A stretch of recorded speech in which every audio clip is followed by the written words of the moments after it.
Hello, how do I combine long option launching trading strategy with risk management? Well, my risk management start from when when I create my watch list of stocks that I like to swing trade. Before I even buy the stock, the type of stocks that I'm swing trading, my risk management start well before that. So I create a watch list of stocks that I like to swing trade throughout the year. And I pick them with certain criteria.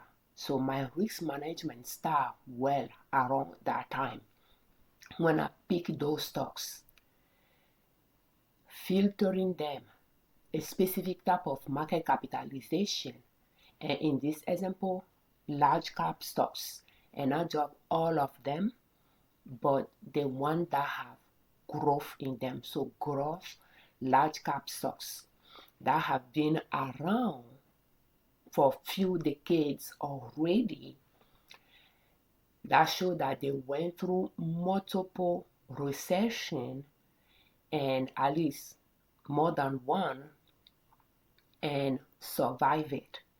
And I made few exceptions by including few recent one. An example is 2012 here. But other than that, I like stocks that have been around for a while and still show growth in them. And those are stocks that I like to swing trade. And I have multiple sectors and industries. And now all of them are present in the watch list because some of them didn't meet certain criteria and were out, especially maybe in the sub-industry session, and probably few industry may not have made it, but I have a good, pretty much all the industries and sectors. If a company there met the criteria, they are welcome to be in the watch list. And I didn't create a short list this year, but a bigger one that I can analyze over the weekend and swing trade from. So my risk management was taken into consideration when I was creating my watch list of stocks. From then, when I swing traded, there are already good stocks that I know that they are not going anywhere anytime soon. When I'm placing orders or I'm swing trading, I do not place stop loss. Selling a stock at a loss is not an option for me, at least not at the moment. I don't want to sell a stock at a loss. If I end up buying it at a higher price, I just let it be negative in my portfolio until it becomes positive. Knowing that, again, toward risk management, I'm trying to determine the best place to buy those stocks so that they do not stay negative too long in the portfolio before they start showing positive. Based on the strategy that I'm using to swing through them, I like to buy at the valley of the chart and sell it at the peak of the chart. It doesn't have to be exactly at those two extreme, but around those areas. Today we are going to analyze DE. As of May 15, 2026, and when I'm looking at DE, I'm not seeing any color line here. I'm seeing this line, but I'm not seeing any color. I'm seeing the default color. So I'll go to maximum. This is maximum daily chart with the dates on the x-axis from the past to the present and the price on the y-axis from $0 up. I'll go to maximum daily chart, maximum monthly chart to see if my line is lower. And right now I'm seeing my line here that is lower here. So this one is long. I'm going to count the number of years between it because those that line are years on the compressed monthly chart. 1, 2, 3, 4, 5, 6.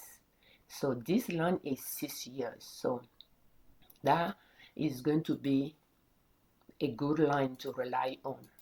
So even though I have this traded for some months now, I'm still changing my mind on that. First, I chose that line not to be where I wanted to buy, but this one. But now that I'm counting it and I'm seeing 6 years here, I think that's not enough. Again, it's based on other stocks that I'm trading as well, that I know that 6 years, if it's respecting a line for 6 years, it could well be a valid line for it. Alternatively, we have this one as well. And I could have picked this because of, the way it has been working. But we have 2 touch points on this line, and we seem to have multiple on this. But because this is quite sharp, that's why I think there is a chance it might come here. But I'm not going to wait until it come here before I purchase. If it touch base with this, I might purchase some. Those are decisions I make even before is there for me to buy. I'm already determining where I'm okay buying. And when I'm picking up those stocks, I like to see growth at the bottom of the chart. That's how I can trace my higher lows, my support line passing by the higher lows of the chart, showing me growth at the bottom of the chart, and I like to see growth at the top of the chart as well. That shows me that stocks has good growth in it both ways. It's now reaching the same, because I found very few that have about the same higher point, just a little bit passing the previous one. So I'm not seeing good growth in that case at the top of the mountain, even though it has good growth at the bottom. So there are some stocks like that as well. But I want to see good growth at the bottom and good growth at the top. Need to show growth on both ways for me. And those, are stocks that I want to have on my watch list. Now, I wanted to be able to determine where I want to buy and then wait and buy at that point. And yes, it could go lower. It might even go all the way here. I might decide to buy some more or not. And it might linger around that area a little bit before it will start going up. It might go a little bit lower and then start going up from there. Anything is possible. It may not even touch it quite because this is a line, but it could be an area. It may not come too close before it will start going up. But buying it around that line, and if it comes here, buying some more here or not, I make those decisions before I'm ready to buy.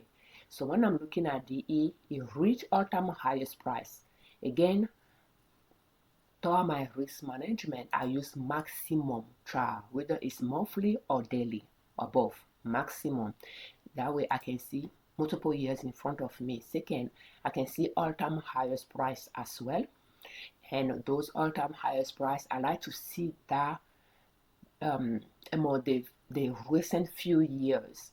Anything far back in the past, I'm not a big fan of it, because I'm selling it at the peak of the mountain and I want to see that growth that is growing. The stock is growing. So in some way, I'm trading growth stocks, but not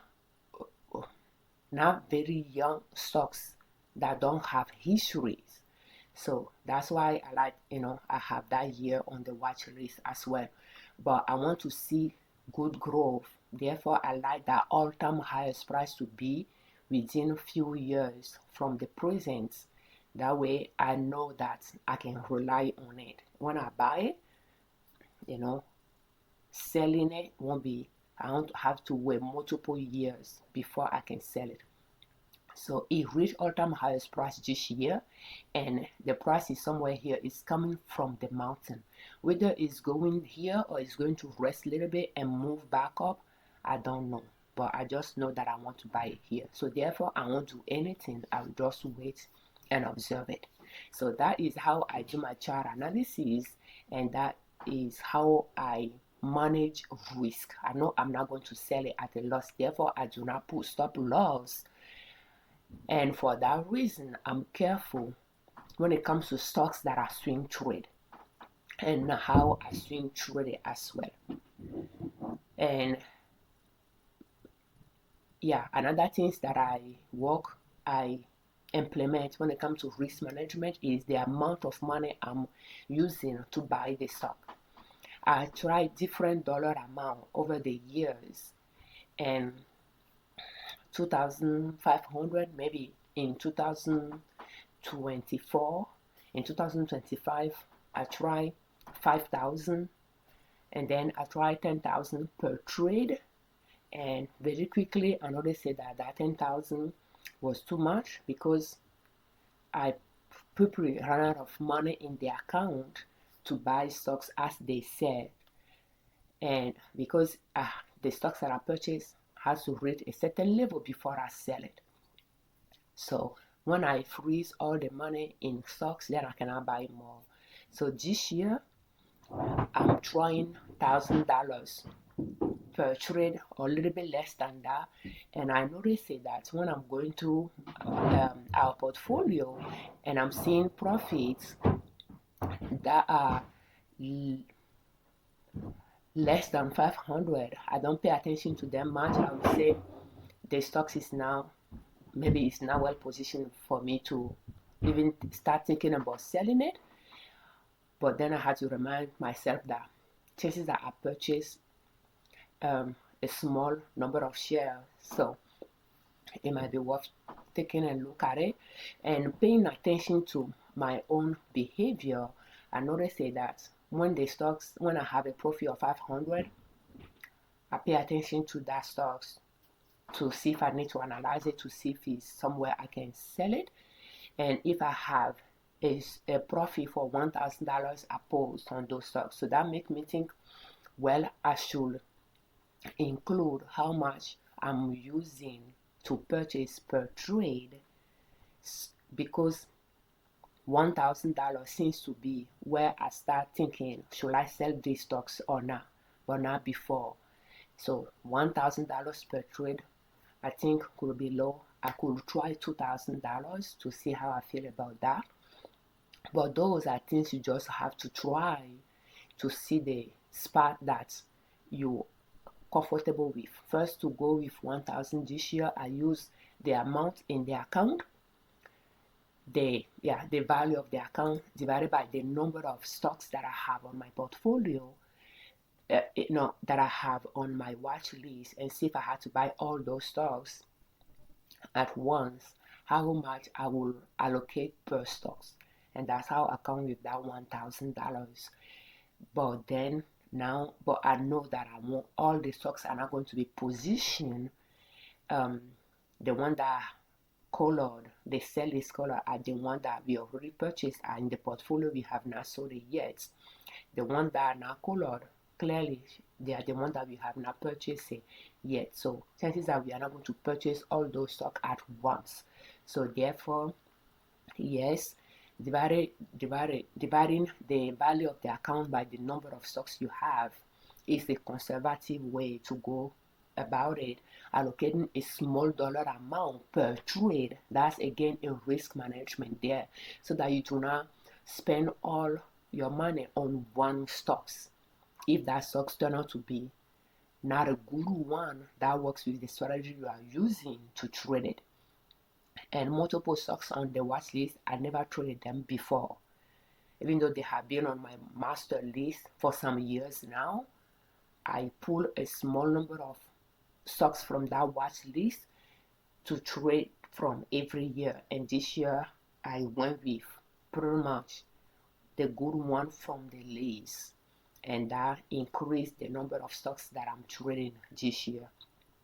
One year I did CC, maybe 2024, 2025 I did about 80, a list of 80, and this time I have a list of more than 200 between this tab and this one.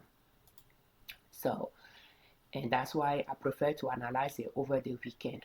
So deciding how much you have in the account divided by the number of stocks you have in your library to trade from allow you to allocate a small portion of your money per stocks to trade, or per trade, and That way you are not risking a lot of money on those.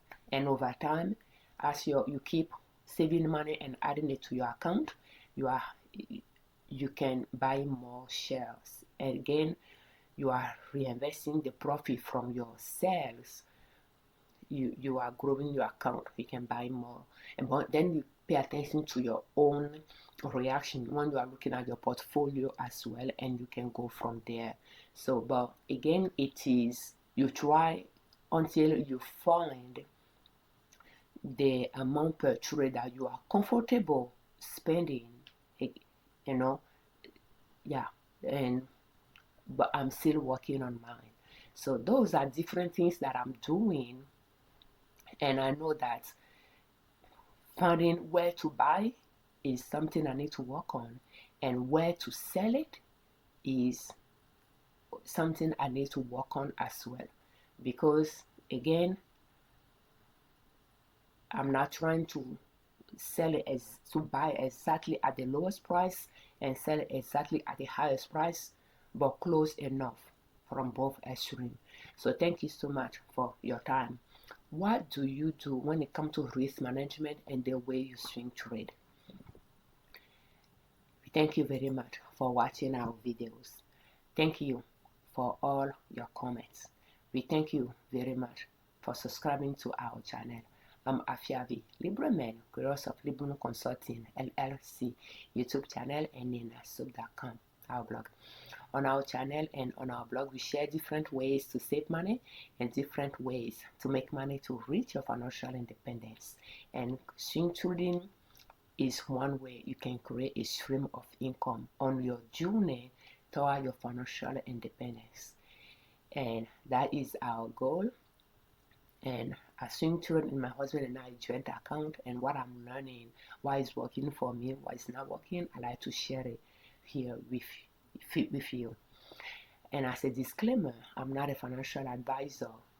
Again, I just swing trade in our own account, and I like to share my learning here with you. If there are few tips you can improve on and use that in your own financial success journey, that would be great. For more videos in this series, will you please check the playlist How to Start Swing Trading Step by Step Using Long Uptrend Lines in the description of this video. Thank you. Happy swing trading.